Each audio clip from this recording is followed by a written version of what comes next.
Assalamualaikum warahmatullahi wabarakatuh. Alhamdulillah, alhamdulillahi binikmatil iman wal islam. Asyhadu an la ilaha illallah wa asyhadu anna Muhammadar Rasulullah. Allahumma salli ala sayyidina Muhammad wa ala alihi sayyidina Muhammad. Sadaqallahul azim. Kaum muslimin dan muslimat, pemirsa TVRI Sulawesi Tengah yang berbahagia. Senang sekali pemirsa, kembali kami menyapa Anda dalam program acara persembahan TVRI Sulawesi Tengah, yaitu program acara Mutiara Hikmah. Dan insya Allah program acara Mutiara Hikmah ini akan menambah munajah dan takarub kita kepada Allah Subhanahu wa Ta'ala. Kaum muslimin dan muslimat, pemirsa TVRI Sulawesi Tengah yang berbahagia, alhamdulillah telah hadir di tengah-tengah kita narasumber yang insya Allah akan membawakan materi kita pada hari ini di program acara Mutiara Hikmah persembahan TVRI Sulawesi Tengah, yaitu Al-Ustadz Al-Mukarram Ustadz Anas Umar LC MHI. Assalamualaikum Ustadz. Waalaikumsalam. Sehat-sehat Ustadz? Alhamdulillah. Ya, syukron Ustadz sudah hadir di studio kami. Alhamdulillah. Beliau merupakan dosen Universitas Al Khairat dan pembina Pondok Pesantren Al Khairat Madinatul Ilmi Dolo. Dan juga telah hadir di studio kami ibu-ibu dari Majelis Taklim Nurul Huda, Kelurahan Mamboro, Kecamatan Palu Utara. Assalamualaikum ibu-ibu. Sehat-sehat ibu-ibu? Baik, terima kasih telah hadir di studio kami. Dan kami juga membuka line telepon di 0451 452 414 bagi pemirsa yang ada di rumah yang ingin berinteraktif dengan Ustadz atau ingin bertanya pada materi kita sore hari ini di program acara Mutiara Hikmah persembahan TVRI Sulawesi Tengah. Kaum muslimin dan muslimat, pemirsa TVRI Sulawesi Tengah yang berbahagia, tema kita pada sore hari ini di program acara Mutiara Hikmah yaitu tentang sunnah dan bid'ah. Sunnah merupakan sikap atau tindakan dan ucapan dan cara baginda Rasulullah Sallallahu Alaihi Wasallam menjalani hidupnya atau garis-garis perjuangan yang dilaksanakan oleh baginda Rasulullah Sallallahu Alaihi Wasallam. Dan sunnah merupakan sumber hukum kedua dalam Islam setelah Al-Quran. Dan bid'ah adalah perbuatan yang dikerjakan yang tidak menurut contoh baginda Rasulullah Sallallahu Alaihi Wasallam yang sudah ditetapkan, termasuk menambah dan mengurangi. Dan untuk mengkajinya lebih dalam lagi materi kita pada sore hari ini, langsung saja kita persilakan kepada Al-Ustadz Al-Mukarram Ustadz Anas Umar LC MHI untuk memberikan tausiah. Kepada Ustadz, tafadhol Ustadz. Saya izin buka masker. Baik Ustadz.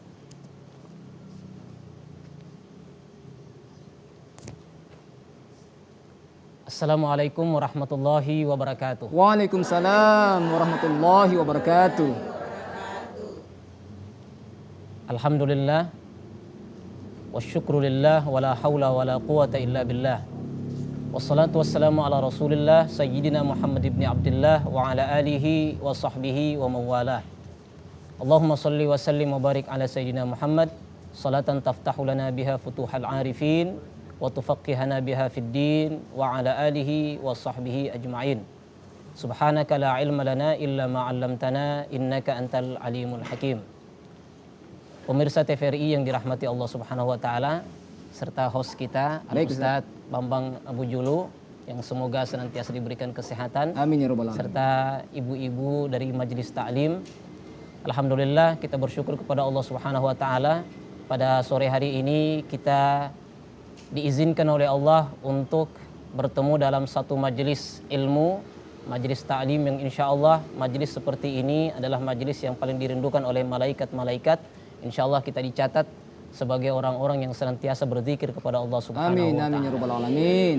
Salawat dan salam senantiasa kita haturkan kehadirat junjungan kita baginda Rasulullah sallallahu alaihi wa alihi wa sahbihi wasallam. Allahumma salli wa sallim. Semoga kita semua mendapatkan syafaat dari beliau insyaallah di hari kiamat kelak. Amin ya rabbal alamin. Amin ya rabbal alamin. Pemirsa yang dirahmati Allah Subhanahu wa taala, tema kita kali ini mengenai sunnah dan bid'ah. Tadi sudah didahului oleh Al-Ustadz Bambang mengenai beberapa definisi atau pengertian yang menjadi bahasan kita pada sore hari ini. Mengapa penting membahas hal ini? Karena saat ini dua kata ini agak menjadi liar. Iya. Saya sebut menjadi liar. Kenapa? Karena banyak digunakan istilah-istilah seperti ini bukan pada tempatnya. Seperti kata sunnah. Kata sunnah ini sekarang seperti tidak memiliki batasan lagi. Orang dengan mudah menyematkan kata sunnah pada setiap hal. Bahkan mohon maaf, ada yang sampai mengatakan ini baju sunnah. Ini bahkan ada sekarang ramai orang yang mengatakan ada olahraga sunnah. Nah, bahkan di tempat lain ada yang lebih luar biasa lagi pengistilahan, ada yang mengistilahkan dengan seperti mau cari tukang cuci AC, tukang AC sunnah katanya. Nah, ini hal-hal yang tentunya bukan berdasarkan atas ilmu, sehingga kata-kata seperti ini perlu didudukkan pada tempatnya sehingga kita tidak mudah untuk saling menyalahkan. Ini yang pertama. Kemudian yang kedua, pentingnya kita mengangkat tema ini adalah karena baginda Rasulullah SAW bersabda, Allahumma shalli wa sallim wa barik. ad-din al-mu'amalah. Agama itu adalah interaksi. Dalam artian bahwa semakin kita beragama, semakin baik pula interaksi kita. Sekarang kita lihat ada sebahagian orang nampak semakin beragama, tapi justru sebaliknya semakin buruk interaksinya. Kenapa terjadi seperti itu? Karena sekarang melalui dua istilah ini orang gampang saling, mohon maaf, sampai saling mengkafirkan antara satu dengan yang lainnya. Hanya karena perbedaan-perbedaan yang belum tentu perbedaan itu masuk dalam dua ranah ini, sunnah dan bid'ah. Penyebabnya apa? Penyebabnya tentu saja karena tidak paham definisi, tidak paham pengertian, tidak paham ruang lingkup, sehingga dengan mudah kemudian mencap menggunakan dua istilah ini pada hal-hal yang sesungguhnya tidak bermasalah. Jadi Ustaz saling mengkafirkan Ustaz ya? Iya. Saling mengkafirkan. Saya dalam hal ini tidak mau menyebut nama kelompok karena ini merupakan faham, ya. Kelompok apapun itu, selama dia saling mengkafirkan antara sesama muslim, tentu saja ini salah tanpa memandang kelompok apa dia. Ya. Ini yang penting kita uraikan. Nah, olehnya itu tadi Ustadz Bambang sudah memulai sedikit tentang pengertian sunnah. Walaupun ini sebenarnya belum lengkap. Pengertian sunnah yang disampaikan tadi ini belum lengkap. Kenapa saya katakan belum lengkap? Mungkin di satu disiplin ilmu sudah lengkap, tapi ada pengertian lain di disiplin ilmu yang lain. Iya, Masya Allah. Contoh begini ya, mungkin ibu-ibu sudah sering mendengar kalau yang berbeda dengan definisi tadi dalam ilmu fikih. Dalam ilmu fikih pasti ibu-ibu sudah atau pemirsa sudah tahu bahwa sunnah itu pengertiannya adalah dikerjakan mendapat pahala, sedangkan kalau ditinggalkan tidak apa-apa. Ini sunnah Ustaz. Iya, Masya Allah. Tapi sunnah dalam pengertian fikih. Nah, sedangkan pengertian sunnah yang disampaikan tadi bahwa ia adalah segala sesuatu yang berkaitan dengan perbuatan, ucapan, atau takrir dari baginda Rasulullah Shallallahu Alaihi Wasallam. Allahumma shalli wa sallim. Ini adalah pengertian dari segi usul fikih. Dari segi usul fikih, bukan fikih.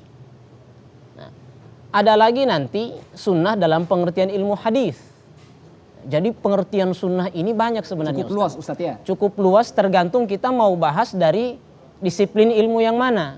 Sehingga kita tidak sembarang kemudian menyebut, oh ini sunnah, ini tidak, ini baju sunnah, ini jenggot sunnah, dan segala macam ini sekarang sudah salah artikan seperti itu. Nah, sehingga perlu kita ketahui tadi bahwa pengertian sunnah itu bukan hanya dari satu sisi saja, tapi banyak cabang ilmu yang membahas tentang sunnah. Nah, secara singkat saja, kemudian bid'ah. Nah, ini bid'ah yang tentu saja kata ini kalau kita maknai dengan baik, kita tidak akan mengeluarkan kata-kata ini dengan serampangan, sembarang mengucapkan kata bid'ah. Kenapa? dalam hadis yang sering kita dengar bahwa kullu bid'atin dhalalah wa kullu dhalalatin finnar. Final. Semua yang bid'ah itu sesat dan sesat itu tempatnya di neraka. Berarti kalau kita mengucapkan kata bid'ah secara tidak langsung kita telah menuduh saudara kita yang lain ini di neraka, memvonis orang sudah masuk neraka. Nah, seperti itu urgensinya. Tapi kemudian ternyata kita belum mampu membedakan yang mana bid'ah, mana tidak. Nah, ini harus diluruskan, mana bid'ah, mana tidak. Karena selama ini banyak perdebatan-perdebatan di medsos, apalagi ketika ruang sudah terbuka orang untuk berdebat bahkan masalah agama yang barangkali mungkin dia sendiri tidak punya pemahaman yang cukup tentang agama, tapi karena diberi ruang, akhirnya kita gontok-gontokan, debat kusir akhirnya tidak pernah selesai. Jadi bahkan Ustadz memutus tali silaturahim Ustadz ya? Ini yang saya katakan tadi sudah bertentangan dengan substansi syariat kita bahwa ad-din al-mu'amalah. Khairukum, sebaik-baik kalian adalah orang yang paling baik akhlaknya. Nah, justru kita hindari jangan sampai ketika kita mencap diri sudah semakin belajar ilmu agama justru semakin jauh. Bahkan dengan tetangga hanya karena beda paham kemudian sudah tidak mau lagi bersilaturahmi, berinteraksi hanya karena berbeda paham. Nah, sehingga itu saya paling tidak dalam kesempatan ini ingin menyampaikan bahwa bid'ah ini adalah dalam ranah akidah. Jadi kita selama ini yang mengaku ahli sunnah wal jamaah bukan berarti menolak bid'ah, tidak. Bid'ah ada. Rasulullah menyampaikan bukan cuma dalam satu hadis, banyak hadis. Jadi perlu kita ketahui juga bahwa hadis Rasulullah SAW itu setelah disadur oleh para ulama yang sahih itu ada 11.000 lebih, Ustadz. Masya Allah. Nah, sementara kita hanya baru tahu satu hadis, sepenggal hadis mungkin langsung memvonis orang lain ya. Padahal hadis sahih ini ya, belum hadis yang lain. Kalau hadis seluruh dikumpulkan itu ratusan ribu. Ratusan ribu. Nah, ini penting untuk kita ketahui. Jadi bid'ah ini adalah dalam masalah akidah. Ada perbedaan pendapat dalam masalah fikih, ini sama sekali tidak masuk dalam ranah bid'ah untuk kita saling mengkafirkan. Saya beri contoh, mungkin kita ada yang mengistilahkan karena dua organisasi besar di negeri kita ini ada NU, Nahdlatul Ulama, ada Muhammadiyah. Ada Muhammadiyah, iya. Kalau kita di Palu ada Al Khairat, Persis atau DDI juga ada di sini ya. Ada yang kunut, ada yang tidak, Ustadz. Nah, anehnya orang yang kunut membid'ahkan orang yang tidak kunut. Apalagi sebaliknya, orang yang tidak kunut membid'ahkan orang yang kunut. Atau pada salat taraweh barusan bulan Ramadan, ada yang salat 8, ada yang salat 20. Yang 8 memvonis yang 20 itu tidak sah. Begitupun sebaliknya. Padahal ini sama sekali bukan ranah bid'ah atau tidak. Bukan masuk dalam ranah sunnah atau bid'ah. Kenapa? Ini semua ada dasarnya. Jadi di zaman baginda Rasulullah Sallallahu Alaihi Wasallam itu tidak semua yang sampai kepada kita itu ada contohnya. Sehingga kita jangan mengatakan bahwa semua yang tidak dicontohkan Nabi tidak boleh dilakukan. Nah, ini keliru. Ada contoh, ada dalil. Terkadang ada dalil, tidak ada contoh. Ada dalil, tidak ada contoh. Contohnya apa? Salat tahiyatul masjid. Kita tahu ini ibadah. Apakah Nabi pernah contohkan? Mohon maaf, Rasulullah tidak pernah salat tahiyatul masjid. Mungkin sebagian orang akan kaget dengarnya. Kenapa? Rasulullah itu rumahnya di masjid. Tahiyatul masjid itu ketika kita mau masuk masjid. Nah, Rasulullah tidak pernah itu tahiyatul masjid. Tapi apakah kita tidak melakukan tahiyatul masjid? Kita lakukan. Kenapa? Ada perintah. Janganlah kalian duduk ketika kalian masuk, janganlah kalian langsung duduk ketika kalian masuk masjid kecuali kalian sholat dulu 2 rakaat. Itu perintah, tapi Nabi tidak pernah lakukan. Begitupun sebaliknya, ada contoh tapi tidak ada hadisnya. Tidak ada perintah dari Nabi. Nah, ini harus kita bedakan. Ada pula Ustaz, yang tidak ada contoh, tidak ada dalil. Tapi bukan berarti kita langsung vonis juga itu bid'ah. Bid'ah Ustaz ya. Ya. Ada nanti dalam usul fikih itu namanya qiyas. bahwa dalil sumber agama kita ini bukan cuma Al-Quran, bukan cuma hadis. Nanti kita baru ketahui bahwa ada yang namanya ijma, ada yang namanya qiyas. Ini baru yang disepakati. Belum yang tidak disepakati. Sangat banyak yang sudah dibahas para ulama. Nah, sehingga itu kita harus bisa membedakan. Nanti kalau kita berbeda pendapat hanya dalam hal saya salatnya kunut subuh, saya salatnya 20, Anda tahlilan, Anda maulidan, atau hal-hal yang lain, jangan dulu langsung kita saling menuduh ini kafir, ini bid'ah. Karena bukan pada tempatnya.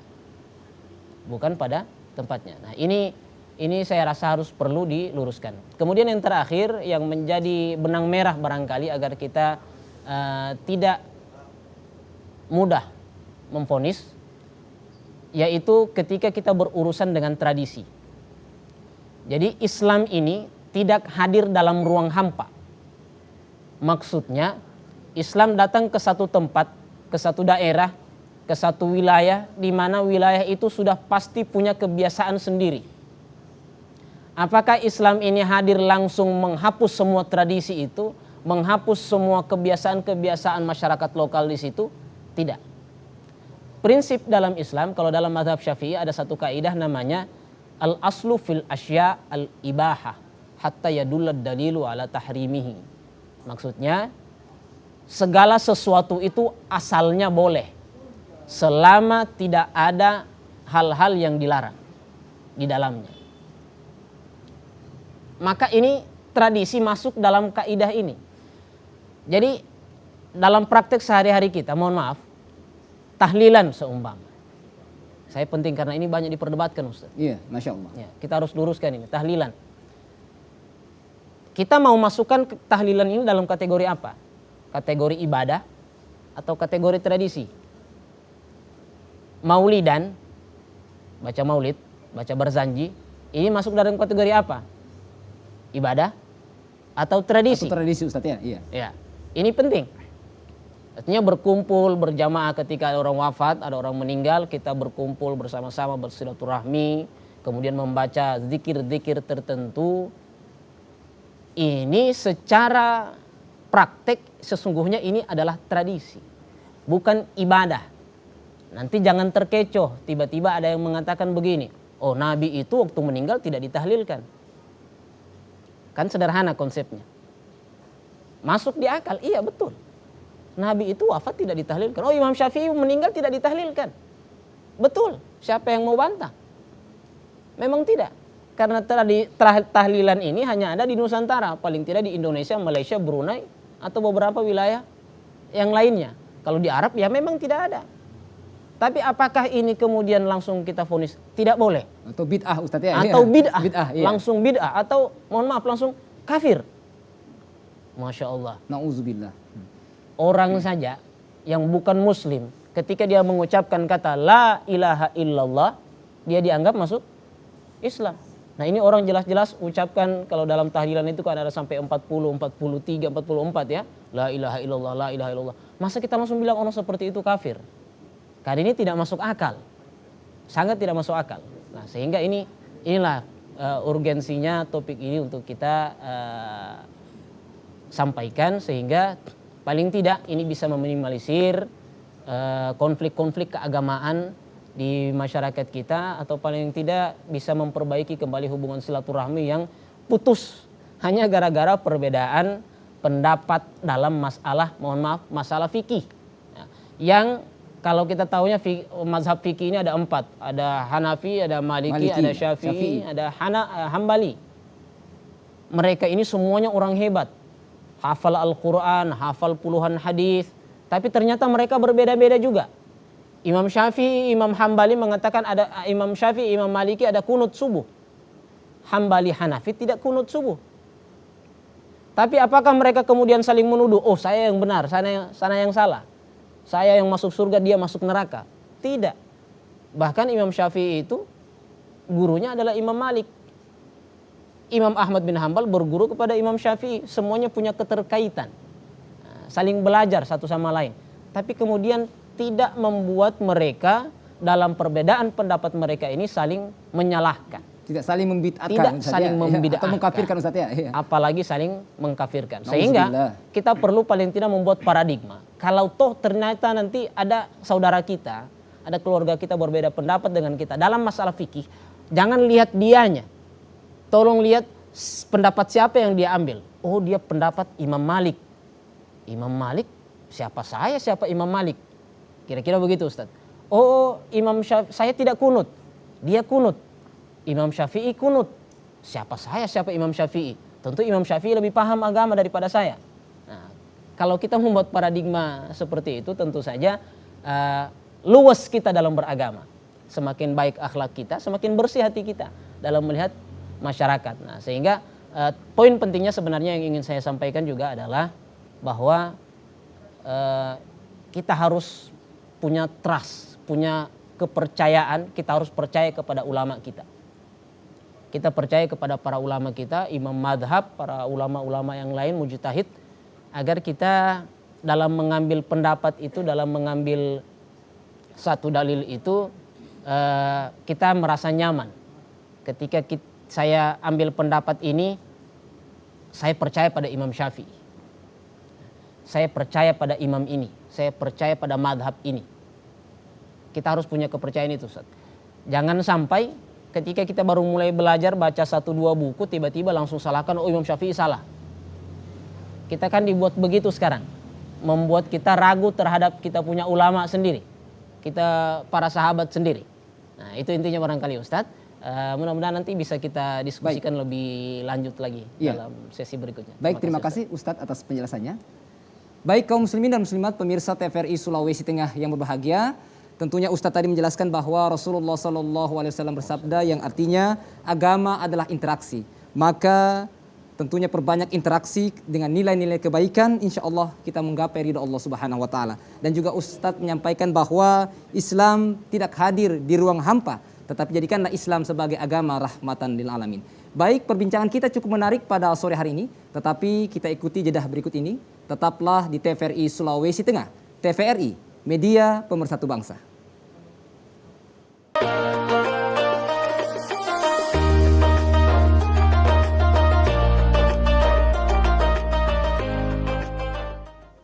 Baik kaum muslimin dan muslimat pemirsa TVRI Sulawesi Tengah yang berbahagia, kembali dalam program acara Mutiara Hikmah persembahan TVRI Sulawesi Tengah, dan kembali kami membuka line telepon di 0451 452 414 bagi pemirsa yang ada di rumah yang ingin berinteraktif dengan Ustadz atau ingin bertanya pada materi kita sore hari ini di program acara Mutiara Hikmah dengan tema Sunnah dan Bid'ah bersama narasumber Al-Ustadz Al-Mukarram Ustadz Anas Umar LC MHI yang merupakan dosen Universitas Al-Khairat dan juga merupakan pembina Pondok Pesantren Al-Khairat Madinatul Ilmi Dolo. Ya baik, sebelum ke penelpon saya persilakan kepada ibu-ibu dari Majlis Taklim Nurul Huda, Kelurahan Mamboro untuk bertanya. Silakan berdiri, sebutkan nama. Silakan berdiri, sebutkan nama. Bismillahirrahmanirrahim. Terima kasih atas waktunya. Nama saya Lili dari Majelis Taklim Nurul Huda Mamboro. Saya mau bertanya Ustadz, karena pada waktu-waktu yang lalu kita kan sering meninggalkan sholat. Jadi saya mau tanya bagaimana teknis atau cara kita sholat qadha dan apa hukumnya itu, wajib atau sunnah, dan kita cara mengerjakannya apa sesudah sholat wajib atau sebelum. Mohon penjelasannya. Terima kasih. Assalamualaikum warahmatullahi wabarakatuh. Waalaikumsalam warahmatullahi wabarakatuh. Baik, terima kasih Ibu Lili dari Majlis Taklim Nurul Huda. Saya persilakan lagi dari ibu-ibu Majlis Taklim Nurul Huda. Satu orang, silakan berdiri, sebutkan nama. Ya, terima kasih atas kesempatan yang diberikan kepada kami. Assalamualaikum warahmatullahi wabarakatuh. Waalaikumsalam warahmatullahi wabarakatuh. Nama saya Ulia Nur Harun Haji Mahmud dari Majelis Taklim Nurul Huda Mamboro, Kecamatan Palu Utara. Sesuai dengan materi yang dipaparkan tadi oleh Pak Ustadz, yang kami tanyakan di sini masalah tahlilan. Tadi sempat disebutkan. Biasanya di acara tahlilan itu, pelaksanaan tahlilan itu ada yang melaksanakan mulai dari malam pertama sampai malam ketiga. Kemudian selanjutnya ada lagi 10 malam, 14 dan seterusnya sampai 100.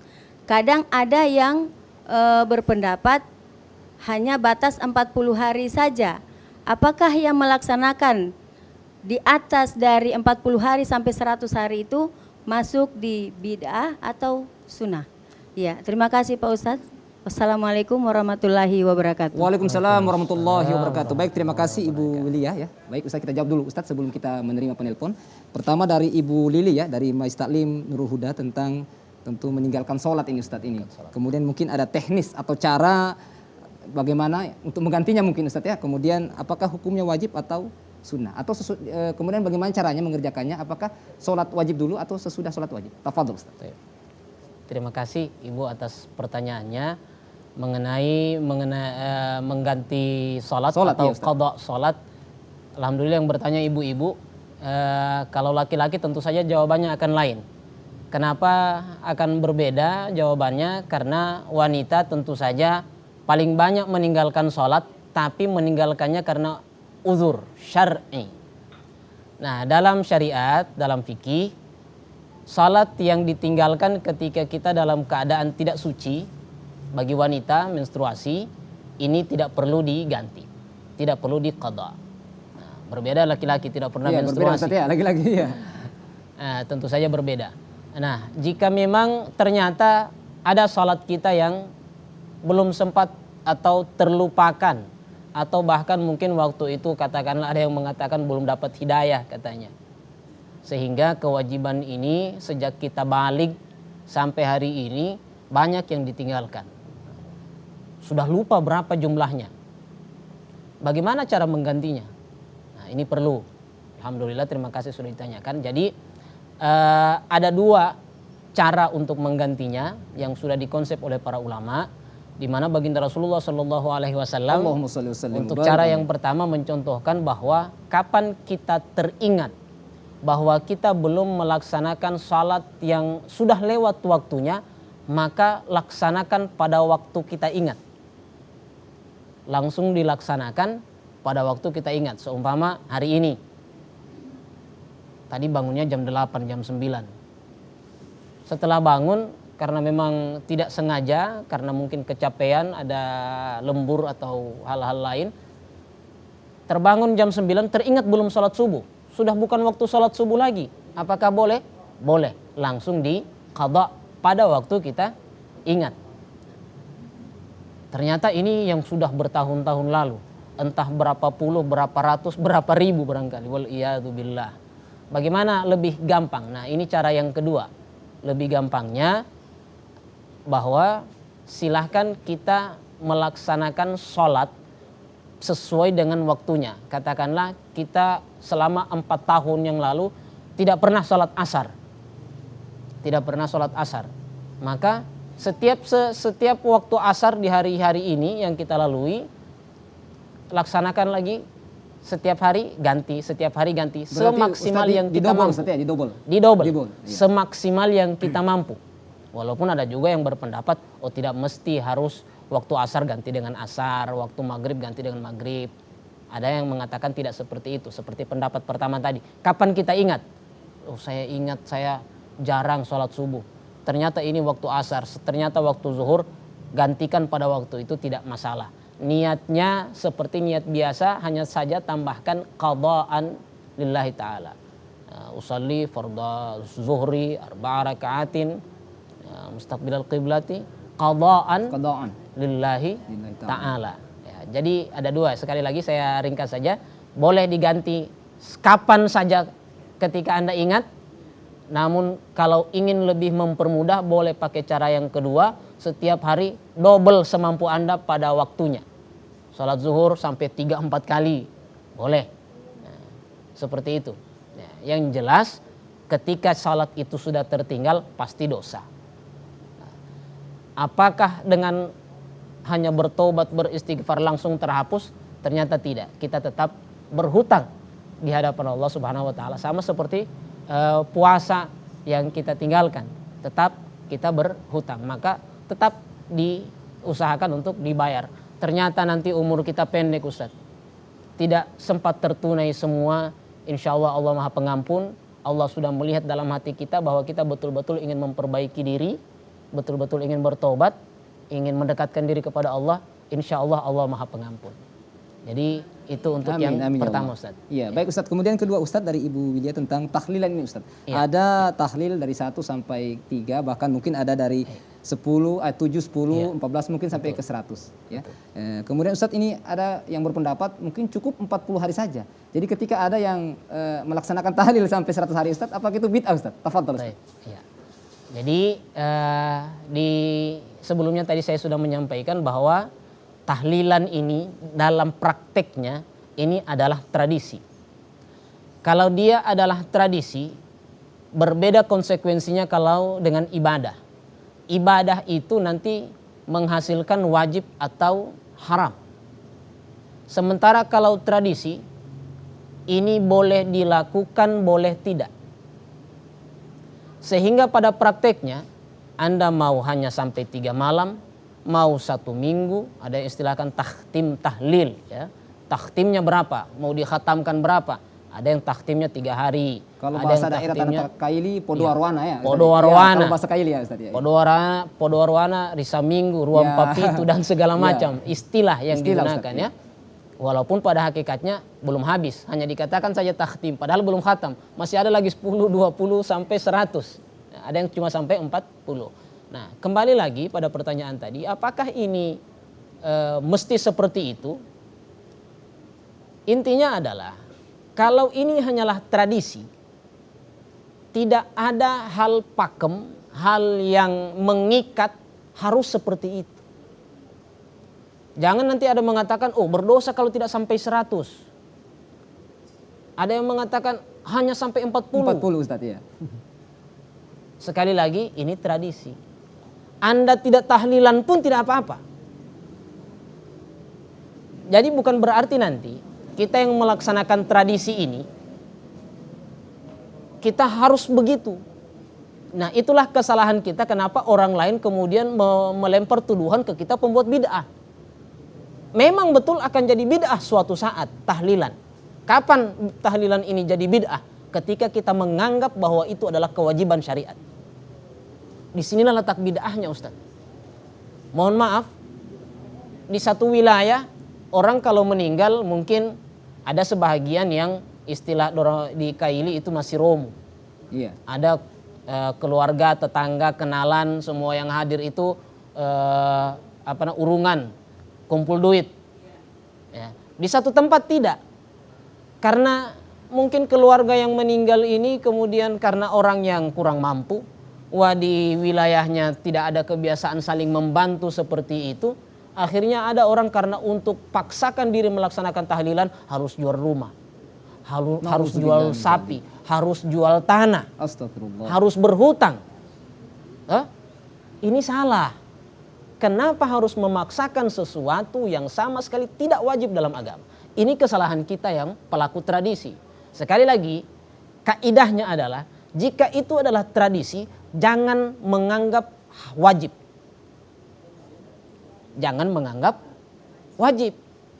Karena tradisi. Tradisi itu sifatnya lokal dan relatif dan hanya parsial saja. Tahlilan di sini berbeda dengan tahlilan di sana. Apakah kita katakan karena tahlilan di sana tidak sama dengan tahlilan kita anggap tahlilan mereka tidak sah? Oh tidak. Ini sifatnya lokal. Anda ternyata kalau di Arab ternyata lain lagi caranya orang. Kalau ada orang meninggal karena mereka sudah paham bahasa Arab, paham apa yang dibaca, datang saja mereka satu persatu, bacakan doa, mungkin zikir-zikir mereka ucapkan dalam hati, kemudian mereka bacakan kepada si mayit. Kita yang mungkin bahasa kita bukan bahasa Arab, kebanyakan kita belum paham mau baca apa, mau zikir apa, maka dimudahkanlah dalam komunitas kita dicari orang yang ahli, Pak Imam, Doja, pegawai syara, pimpin. Untuk pimpin tahlil. Supaya enak pimpinnya, tidak usah bermacam-macam, kita satukan saja caranya. Ini dulu, ini dulu, ini dulu. Nah, ini memudahkan, inilah tradisi tadi. Nah, ini tradisi. Walaupun isinya adalah semua telah ada dalilnya. Saya tetap katakan bahwa ada dalilnya. Contoh, yang kita baca dalam tahlilan adalah salawat. Kita baca dalam tahlilan subhanallahil azim wa bihamdi. Kita baca la ilaha illallah. Kan begitu. Kita baca Allah, Allah. Berbagai macam zikir-zikir lainnya. Apakah Rasulullah tidak pernah ajarkan? Diajarkan. Laqinu mautakum bila ilaha illallah. Kalau ada orang meninggal baca la ilaha illallah. Baca salawat ini gunanya. Ada 2 kalimat yang kalau dibaca ini timbangannya luar biasa beratnya. Padahal dia ringan di lidah. Subhanallahil azim wa bihamdi. Dalilnya satu-satu. Silaturahmi, berkunjung, takziah ke orang, ada dalilnya. Memberi makan ke tamu, ada dalilnya. Inilah yang dibungkus dalam satu bungkusan yang disebut dalam tradisi tahlilan. Jadi jangan memvonis, cari dalil tentang tahlilan, tidak akan ketemu. Tapi lihat, buka bungkusan tahlilan itu apa isinya? Oh, di dalamnya ada la ilaha illallah. Ada dalilnya? Ada. Baca subhanallahil azim wa bihamdi, ada dalilnya? Ada. Ada kalimat-kalimat thayyibah Ustaz ya? Kalimat-kalimat thayyibah, ternyata ada dalilnya. Nah, kesalahan kita selama ini langsung memvonis dalam satu bungkusan, tidak meneliti apa isinya. Tidak meneliti apa isinya. Karena tidak masuk akal nanti sekali lagi orang ucapkan la ilaha illallah disebut kafir. Sangat bertentangan dengan prinsip-prinsip agama.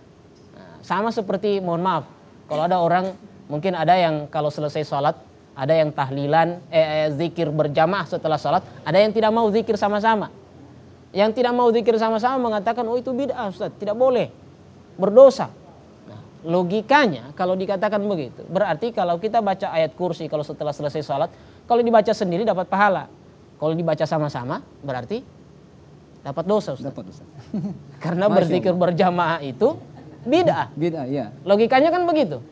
Kalau dibaca sendiri dapat pahala, baca sama-sama berdosa. Ini logika agamanya di mana? Nah, ini penting logika-logika sederhana yang tentu saja ini luput dari perhatian kita selama ini, mungkin karena terlalu semangat dalam beragama Ustaz ya. Terlalu semangat dalam beragama sehingga segala sesuatu dari ujung kaki sampai ujung rambut semuanya mesti disunnah-sunnahkan barangkali. Ya. Tadi saya katakan tadi ada baju-baju sunnah. Apa itu baju sunnah? Yang di merek ada nama-nama sahabat, ada ayat Al-Quran, ada hadis. Loh hati-hati. Anda masuk WC nanti Pak ada ayat Al-Quran di baju Anda bagaimana? Kan tidak boleh. Tapi demi untuk supaya kelihatan sunnah, baju pun disunnah-sunnahkan Ustaz. Nah jadi ini jangan sampailah terjadi seperti itu ya. Kita semakin mundur dalam beragama seperti itu Ustaz. Iya. Baik, terima kasih Ustaz atas penjelasannya. Baik kaum muslimin dan muslimat pemirsa TVRI Sulawesi Tengah yang berbahagia, perbincangan kita cukup menarik dengan Ustadz, tetapi kita ikuti jedah berikut ini. Tetaplah di TVRI Sulawesi Tengah. TVRI, media pemersatu bangsa.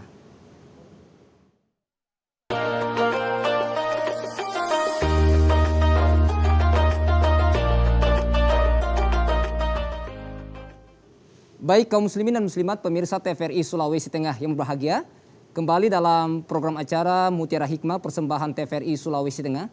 Dan kembali kami membuka line telepon di 0451 452 414 bagi pemirsa yang ada di rumah yang ingin berinteraktif dengan Ustadz atau ingin bertanya pada materi kita sore hari ini di program acara Mutiara Hikmah persembahan TVRI Sulawesi Tengah dengan tema sunnah dan bid'ah. Ya baik, halo, assalamualaikum. Ya halo, assalamualaikum. Baik, kembali kami membuka line telepon. Halo. Halo, assalamualaikum. Assalamualaikum warahmatullahi wabarakatuh. Waalaikumsalam. Baik. Waalaikumsalam warahmatullahi wabarakatuh. Ini yang saya mau tanya ini karena ini tentang masalah sholat. Kalau tadi itu sholat apa, cuman yang saya tanyakan ini masalah sholat maid. Misalnya kita sholat maid itu biasanya di masjid itu ini yang mana sebenarnya didahulukan, sholat maid atau sholat waktu? Nah ini yang perlu kami tanyakan ini. Karena kalau saya lihat di mana misalnya kita sholat maid di masjid satu nanti setelah selesai sholat zuhur atau sholat asar baru disolatkan. Jadi mana didahulukan sholat maid atau sholat asar atau zuhur? Nah, itu yang pertanyaan pertama. Yang kedua, pertanyaan saya ini tidak lari dari masalah sholat maid ini. Pertanyaan saya, apa sebabnya sholat maid itu 4 takbir? Dan apa pula sebabnya tidak ruku dan tidak sujud? Kemudian apa pula sebabnya imam apa pula sebabnya mayit itu ada di depan? Apa imam atau makmum? Itu pertanyaan saya. Terima kasih. Assalamualaikum warahmatullahi wabarakatuh. Waalaikumsalam warahmatullahi wabarakatuh. Baik, terima kasih Om Palu kayaknya nih ya, sahabat saya. Terima kasih. Baik, terima kasih Om Palu atas pertanyaannya. Baik, kembali kami membuka line telepon di 0451 452 414 bagi pemirsa yang ada di rumah yang ingin berinteraktif dengan Ustadz atau ingin bertanya pada materi kita sore hari ini di program acara Mutiara Hikmah. Baik, saya persilakan kepada ibu-ibu dari Majelis Taklim Nurul Huda. Tafadhol ibu-ibu. Ya, silakan. Sebutkan nama. Bismillahirrahmanirrahim. Assalamualaikum warahmatullahi wabarakatuh. Waalaikumsalam warahmatullahi wabarakatuh. Nama saya Maryam Mahmud dari Majelis Taklim Nurul Huda, Kelurahan Mamboro, Kecamatan Palu Utara. Di sini yang saya mau tanyakan Pak Ustadz, yaitu yang mana sebagaimana kita ketahui bahwa agama itu sudah sangat sempurna atau sudah sangat benar. Tetapi mengapa harus ditambah lagi atau harus lebih dikembangkan lagi pengetahuan tentang agama itu? Itu yang dapat saya tanyakan untuk pertanyaan pertama. Bisa saya tanya pertanyaan kedua Pak Ustadz? Silakan, tafadhol. Iya, makasih banyak Pak Nanti Ustadz. Ustadz jawabnya tinggal singkat-singkat Ustadz ya. Iya. Pertanyaan saya yang kedua Pak, seperti yang sudah disinggung tadi, dijelaskan oleh Pak Ustadz tadi, yang mana yang namanya bid'ah itu berkaitan dengan akidah atau ibadah, ya Pak Ustadz. Yang saya mau tanyakan di sini Pak Ustadz, dan saya pribadi memang belum paham dan belum mengerti, ibadah yang mana-mana semua yang termasuk dalam kategori bid'ah. Itu saja yang dapat saya tanyakan. Terima kasih banyak. Billahi taufiq wal hidayah. Assalamualaikum warahmatullahi wabarakatuh. Waalaikumsalam warahmatullahi wabarakatuh. Baik, mungkin satu lagi Ibu, pertanyaan singkat. Ya, silakan. Ya, satu saja barangkali Bu. Ya, Assalamualaikum silakan. warahmatullahi wabarakatuh. Waalaikumsalam warahmatullahi wabarakatuh. Nama saya Ma'rifah Makawaru dari Majelis Taklim Nurul Huda Mamboro. Yang saya ingin tanyakan, dalam Islam itu kita ketahui bersama ada hukum wajib, ada haram, ada makruh, mubah, dan sunnah. Apakah kaitannya dan perbedaannya antara hukum sunnah dan bid'ah dan sunnah yang kita bahas hari ini? Berhubung Pak, karena ini pertanyaan terakhir, saya mau bertanya tiga ini. Yang kedua, saya ingin tanyakan bagaimana pandangan Islam tentang makan dan minum sambil berdiri. Yang terakhir, yang ketiga,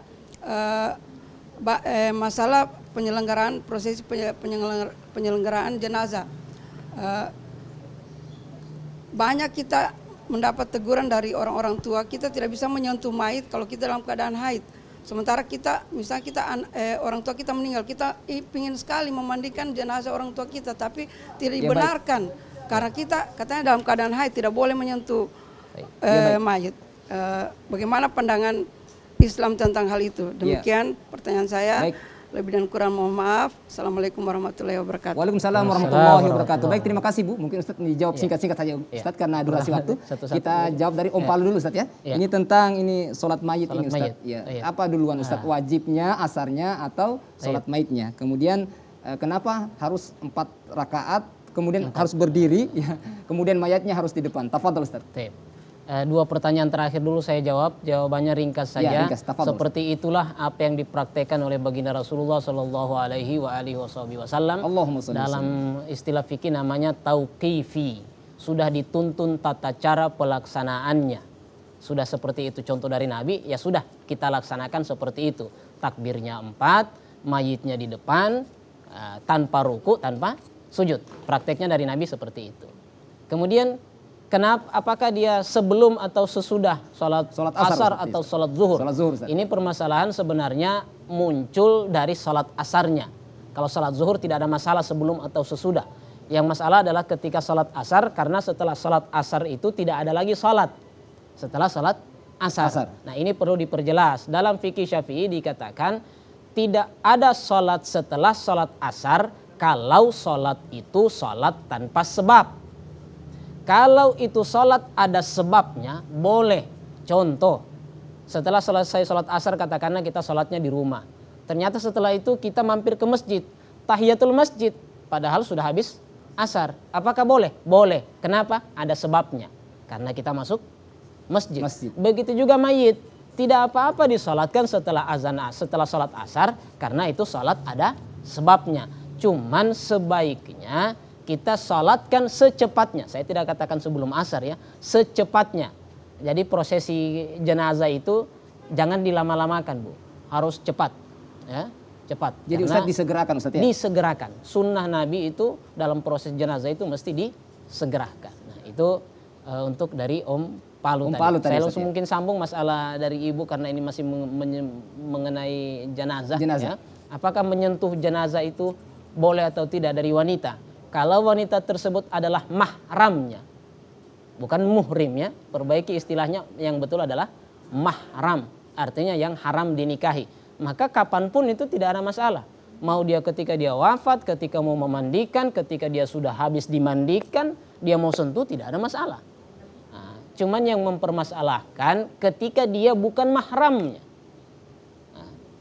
Sepupu satu kali dan seterusnya, tetangga hanya kenalan satu kerja kantor, mau sentuh, ada yang membolehkan kalau dia belum dimandikan.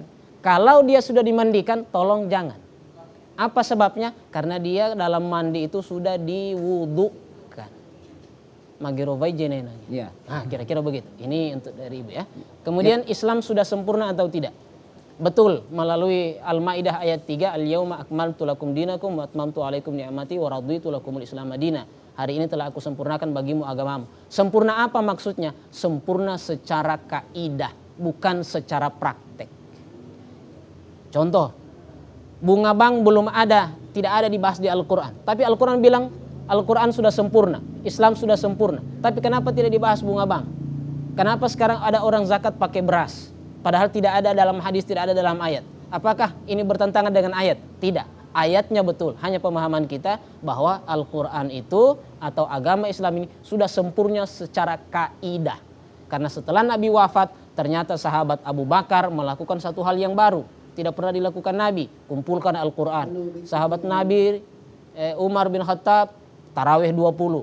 Utsman bin Affan, azan 2 kali Jumat dan seterusnya. Jadi sempurna dalam masalah kaidah.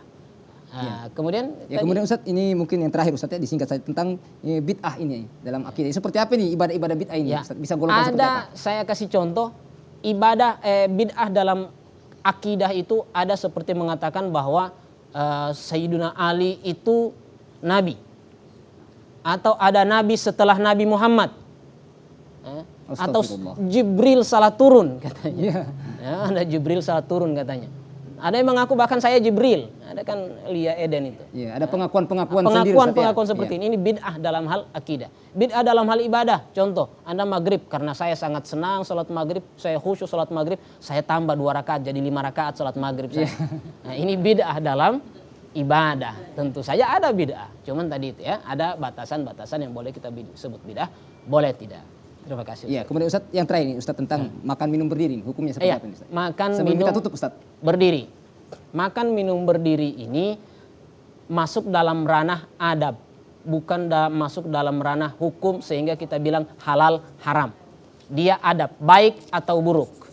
Ternyata Nabi pernah makan berdiri, pernah makan duduk, lebih seringnya duduk. Maka berarti lebih baik duduk. Daripada berdiri. Ternyata nanti di satu tempat ada prasmanan, tidak dapat kursi, mau jongkok, tidak bagus. Tidak apa-apa berdiri, yang penting dalam keadaan darurat. Kondisi darurat Ustaz ya. Bukan langsung kemudian ada orang makan berdiri, oh Anda kafir. Ya. Anda dosa besar, ya. Anda masuk neraka. Ya. Jangan seperti itu. Ini hanya masalah adab, baik atau buruk. Terima kasih. Ya baik Ustadz, karena mengingat durasi waktu mungkin Ustadz bisa memberikan closing statement atau kesimpulan dari materi-materi yang sudah Ustadz sampaikan. Tafadhol Ustadz. Kesimpulannya adalah semakin kita mempelajari agama, semakin baik pula akhlak kita. Belajarlah pada guru-guru yang benar, kemudian perbaiki akhlak, tentu saja husnudzan kepada sesama, jangan mudah saling mengkafirkan, karena kita berharap semua kita masuk surga, tidak ada satupun kita yang ingin saudara kita masuk neraka. Barangkali itu Ustadz. Terima kasih. Ya, Assalamualaikum warahmatullahi wabarakatuh. Waalaikumsalam warahmatullahi wabarakatuh. Baik Ustadz, mungkin sedikit lagi doanya Ustadz. Ya. Doa singkat. Tafadhol Ustadz. Baik, kita berdoa semoga pertemuan kita pada sore hari ini diberkahi oleh Allah Subhanahu wa taala. Ala hadhihi wa ala kulli niyatin shalih. Syahidullah lahum al-Fatihah. Al-Fatihah.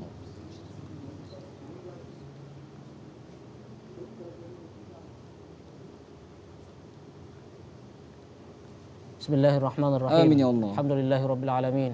Allahumma salli wa sallim wa barik ala sayyidina Muhammad wa ala ali sayyidina Muhammad. Amin ya Allah. Allahumma ja'al Allahumma jam'ana hadha jam'an marhuma. Amin ya Allah. Tafarruqana min ba'dihi tafarruqan ma'suma. Amin ya Wa la Allah. taj'al fina wa la minna shaqiyya wa la mahruma. Allahumma la tad'a lana fi maqamina hadha dhanban illa ghafartah. Amin ya Wa la Allah. hamman illa farajtah. Wa la karban illa nafastah.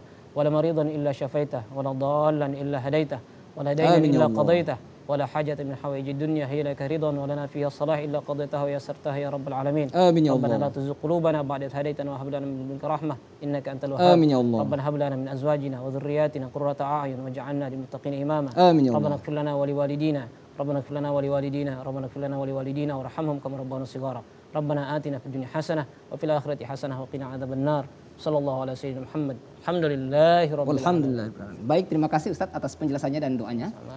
Baik kaum muslimin dan muslimat pemirsa TVRI Sulawesi Tengah yang berbahagia, tentunya Ustadz sudah menyampaikan closing statement bahwa semakin kita mempelajari ilmu agama maka semakin berakhlaklah kita. Dan juga Ustadz menjelaskan bahwa janganlah kita saling mengkafirkan, membid'akan, karena sesungguhnya Islam adalah agama rahmatan lil alamin yang dibawa oleh baginda Rasulullah sallallahu alaihi wasallam. Demikian Mutiara Hikmah pada sore hari ini. Kami ucapkan terima kasih kepada Al-Ustadz Al-Mukarram, Ustadz Anas Umar LCMHI. Syukron Ustadz sudah hadir di studio kami. Insya Allah kapan-kapan kami undang kembali Ustadz. Syukron Ustadz. Dan juga kami ucapkan terima kasih kepada ibu-ibu dari Majelis Taklim Nurul Huda, Kelurahan Mamboro, Kecamatan Palu Utara. Terima kasih Ibu. Ya telah hadir di studio kami. Insya Allah kapan-kapan kami undang lagi Bu. Terima kasih. Syukron. Akhirnya saya Bambang Abu Julu dan seluruh kerabat kerja TVRI Sulawesi Tengah mengucapkan banyak terima kasih. Insya Allah kita akan berjumpa lagi pada program Mutiara Hikmah pekan depan. Subhanakallahumma wa bihamdika. Asyhadu an la ilaha illa anta. Astaghfiruka wa atubu ilaik. Allahumma ya Allah. Allahumma ya Allah. Wassalamualaikum warahmatullahi wabarakatuh. Ya syukur Ustaz. Terima kasih banyak Ustaz. Iya. Insya Allah kapan-kapan.